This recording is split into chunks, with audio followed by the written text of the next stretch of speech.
What is going on, everyone? My name is Andy. Welcome back to another FPL video. And this one is my team selection for Game Week 33. So I'm going to show you how I'm looking for the double game week, thoughts on my transfers, and where my captain's armband is going to fall as well. And I'll quickly show you how I did in Game Week 32. So let's get into it. So let's start with Game Week 32. And overall, I have to say it was a pretty good week for me. I scored 93 points, which took me from 138k to 100,303rd in the world. So my highest rank of the season so far. And very close to the top 100k, very close to 5 digits. Hopefully I can get there over the next couple of weeks. The biggest disappointment really was my bench boost.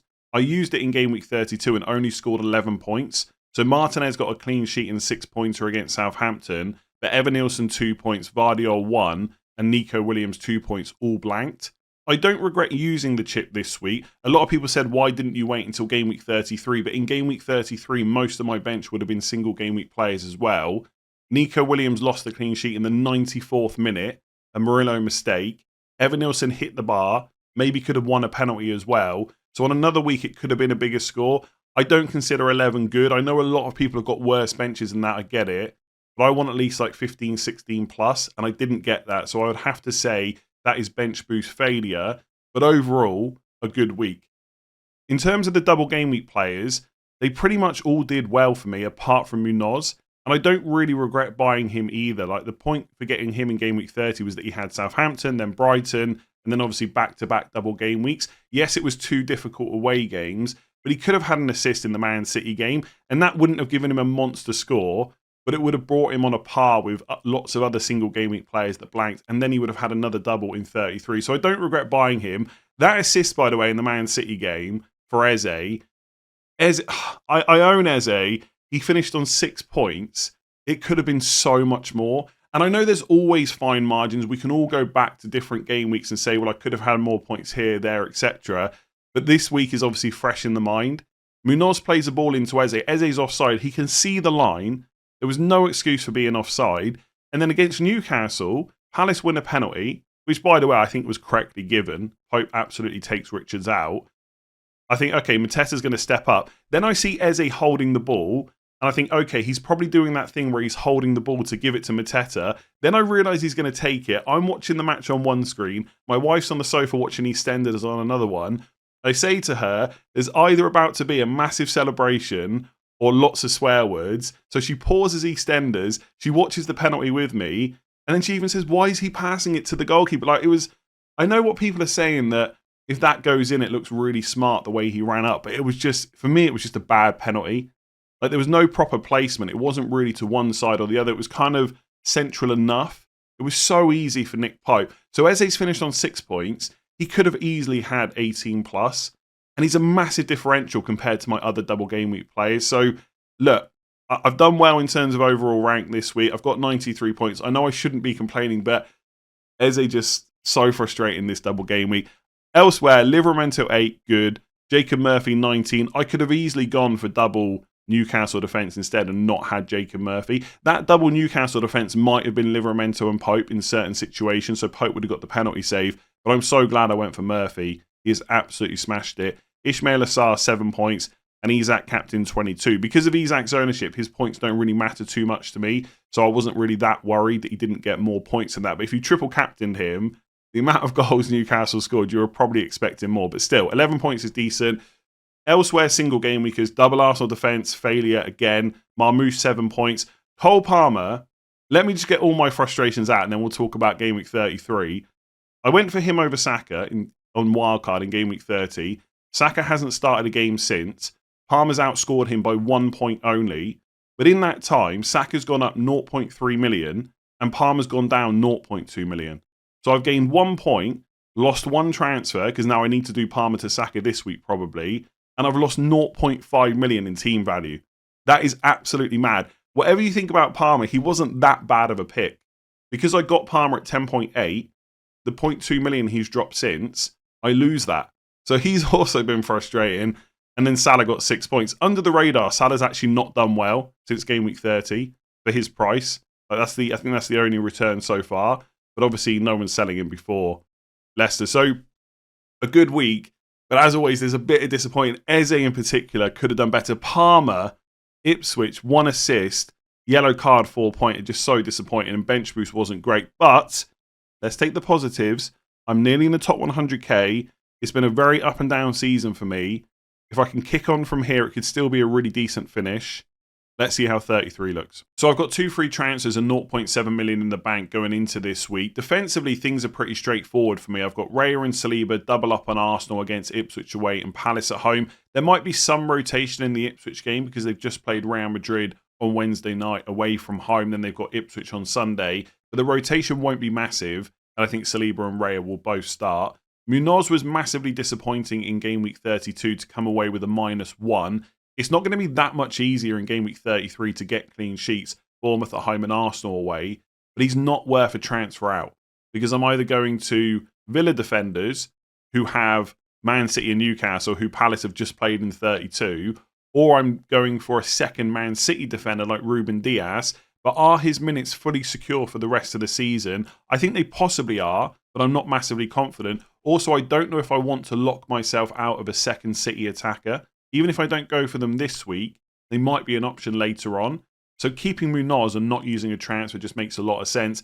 And then I've got Vardio, the most nailed and attacking Man City defender. Everton away, Villa at home. Again, very straightforward to keep him on the bench. Livramento against Villa away. Nico Williams against Spurs away. Neither of them are getting in the 11. So in midfield, let's start with the easy players. Mo Salah against Leicester away. I'm not going to captain him. I will go for a double game week player, but I'm obviously not selling him either. Leicester away is such a good single game week fixture.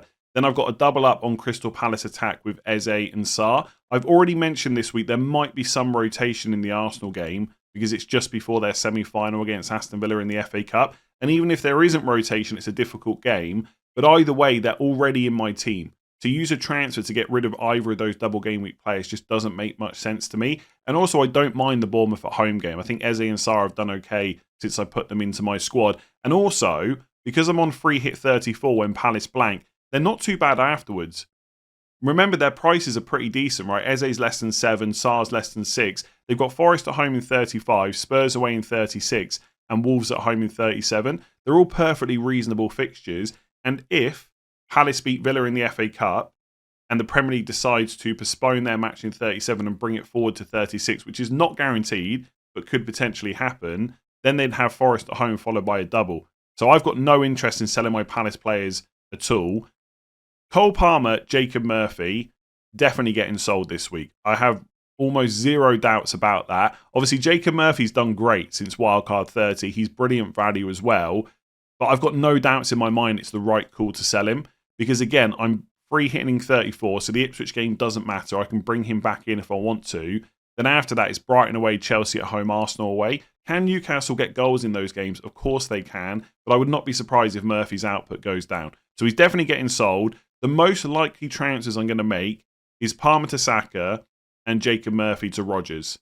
I'm about 93, 4, 5% sure they are the moves that I'm going to make. For what it's worth, if I do Palmer to Saka, I cannot afford to get Rashford instead of Rodgers. Now, some people are going to ask me, if you could afford it, would you get Rashford? I probably wouldn't still. I'd probably, because of how I play, I would just go for Rodgers because I know he's going to start every game. I can't guarantee that with Rashford. I see what's happened recently. Rashford seems to be first choice above Watkins. He's first choice penalty taker as well. He's a great punt. But I know at some point Unai Emery might just play Watkins instead. He's not going to bench Rodgers based on everything we've seen so far this season. So I'm just going to take the obvious minutes player instead of going for Rashford, who with Saka I can't afford anyway. With Bukayo Saka, I can't shake the feeling that potentially this is the wrong move to make this week, because there's every chance he's benched against Ipswich and gets 20 or 30 minutes off the bench and then gets 60 or 70 minutes against Palace. And that might not be enough to get decent points. But, and this is the key thing why I'm almost certainly going to buy him, I can't be confident that I'm right about those minutes. What if I'm wrong and he plays 70 minutes in both? Then I definitely want him. And if I look at other double game week players, so Rashford looks nailed on right now, might not always be the case.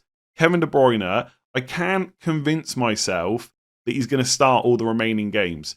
So if he's going to potentially get benched at some point, and so is Saka, I'd rather have Arsenal's penalty taker, although Saka missed a penalty like Eze last night against Real Madrid, but I think he'll keep them. I'd just rather have Saka than De Bruyne. And then if I'm looking at single game week players like in Burma or Bowen to save a transfer and keep them later on, I just can't get excited about that. So I'm going to go for Saka, knowing that potentially in 35 I might sell him after free hit, but I'm okay with that because I know what he could do in this double game week. Will I captain him? If I could, again, convince myself the minutes will be great, I might do it. Otherwise, I'm just going to go elsewhere. The only other very, very minor transfers I'm considering are De Bruyne and Rashford, because that would be massively differential, and their minutes could be good enough to get decent points. But that's just not a me type of move. Like, I think Saka is probably better than De Bruyne this week.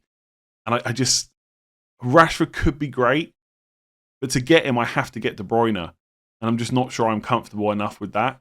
There is part of me that thinks De Bruyne could outscore Saka this week. And once you get past game week 34, Man City's fixtures are better. Saka will almost certainly get benched in 35. In 36, it's Liverpool away. There is definitely a scenario where De Bruyne does better for the rest of the season. I'm just not sure I can convince myself it's that likely. But if I was really punting it and needed to chase rank massively, then De Bruyne and Rashford I think looks pretty good. The other option is to take the risk on De Bruyne over Saka and just still get Morgan Rogers. So I'm hedging my bets with one move and going safe with the other one. But honestly, the De Bruyne Rogers and De Bruyne Rashford moves are like tiny, tiny thoughts in the back of my mind. The most obvious thing I'm going to do is Palmer to Saka, Jacob Murphy to Rogers. That was the plan the whole time. And I've not really seen too much apart from the 3 Saka benchings to change my mind on that. And then my 2 up front are Isak against Villa away and Marmoush with a double game week of Everton away and Villa at home. On the bench, it's Evan Nielsen with Palace away. If I wasn't making any transfers, I would play 3-4-3 with Evan Nielsen over Murphy. But I know I'm going to sell Murphy. That's why I'm set up in a 3-5-2. Marmoush currently has the captain's armband, and I think that will probably stick. Everton away and Villa at home is not as good as Ipswich away and Palace at home, but I know Marmoush is very likely to start both games and will probably get 80 minutes plus in both of them as well. If you think Saka starts both games for Arsenal, then he is probably the better captain. And if I can convince myself of that before the deadline, I might switch. But as it stands, I'm on Marmoush. With Isak, the original plan was to sell him to Watkins for a -4 and just take advantage of the double game week. But I really don't think I can justify that move. Unless Unai Emery comes out on Friday and says that Rashford has picked up an injury, there's just no guarantee that Watkins starts. And if he's only going to get 1 start in the double, I might as well just keep Isak on my 4 points because we know he's definitely going to start against Aston Villa, which isn't a great fixture, but he's a great player. He's more than capable of coming away with decent points. So that was my original idea back in Wildcard 30. I just don't think I can do it now. So I'm probably going to keep hold of Isak. I have thought about selling Isak to a cheaper forward and what would that allow me to do in terms of my transfers. Could I go and get Rashford? But realistically, who would I buy? Right, Mateta is the other double game week forward, but I can't go for him. I've got triple Palace. And to be honest, I don't really want to get him at the moment anyway. I've already got Evan Nielsen. I don't want to have Visser against Brighton or João Pedro against Brentford instead of Isak. I'm not going to go for an Everton attacker. West Ham don't really have a good forward to choose from. Bowen's the one. He's a midfielder. I've obviously just spoken about Aston Villa. Muniz or Jimenez at Fulham against Chelsea. Nicholas Jackson, Fulham away. The options are just pretty rubbish all round. Like Højlund against Wolves at home. I just don't want to go there. So I think it just makes a lot of sense to keep Isak. I'd love to have 10 double game weekers plus Salah. But again, I've said this word a lot in this video. Unless I can convince myself Watkins is going to start twice, there's just no need to make that move. And if someone said to me, do you think Watkins is going to start twice? I would say absolutely not. So I've got to follow my own advice. So I'm almost certainly going to do Palmer, Jacob Murphy to Saka and Rogers. I'm going to captain Marmoush, 9 double game weekers plus Salah and Isak. Then I'm going to free hit in 34. If you enjoyed that video, make sure to give it a like, hit that subscribe button, and I will catch you again tomorrow.